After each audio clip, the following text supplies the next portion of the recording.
Carlos. Carlos. Oh, Michael. Dok, nabalita ko yung nangyari sa inyo kagabi. Pare, ayoko nang pag-usapan yun. Dok, alam ko yung nararamdaman mo. Nag-propose din ako kay Lynette dati. Tinanggap niya. Pero, hindi lang umabot sa kasal namin. Alam mo, pare, walang kinalaman yung kwento namin sa kwento nyo. Dok, hindi mo naiintindihan eh. Kung ano nangyayari sa'yo ngayon, yan din ang nangyayari sa akin dati. And that's all because of RJ. Tingin ko may gusto pa rin si Lynette kay RJ. Walang kinalaman si RJ. Kung wala kang nasasabihin, may gagawin pa ako. Dok, ano walang kilalaman si RJ? Hanggat nandyan si RJ, hindi matutuloy ang kasal ninyo. Sigurado ako, mahal niya pa rin si RJ. Michael!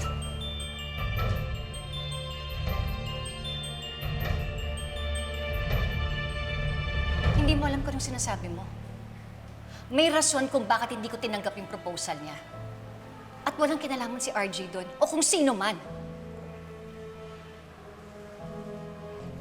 I'm sorry, Lynette. Hindi ako nag-iisip. Pwede ba? Huwag mo nang uulitin yan. Kaibigan kita. Tatay-tatayan ka ni Annalyn. Kaya pwede ba? Huwag mo na kaming guluhin. Sorry, Dok. Pasensya na, Lynette. Sorry, excuse me.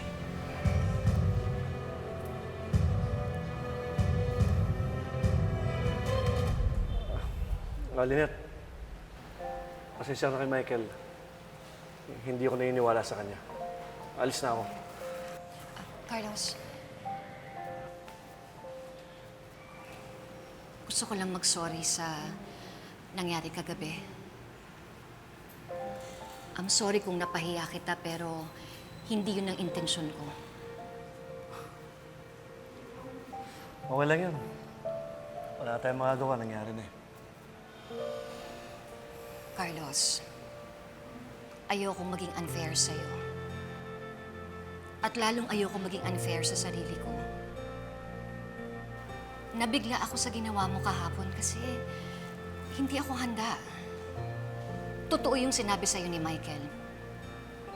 Nag-back out ako sa kanya kasi napilitan lang ako mag-oo. At yun ang ayokong mangyari sa'yo. Ang gusto ko kung magpapakasal ako, yung handang-handa na ako. Yung alam kong sigurado na ako. At gusto ko yung mapapangasawa ko, yung mapapakasalan ko. Kilalang kilala ko na. Carlos, niloko na ako ni RJ noon. Ayoko nang maloko pa.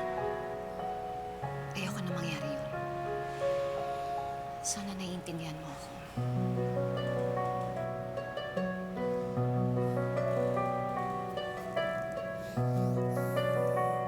Lynette, I'm sorry.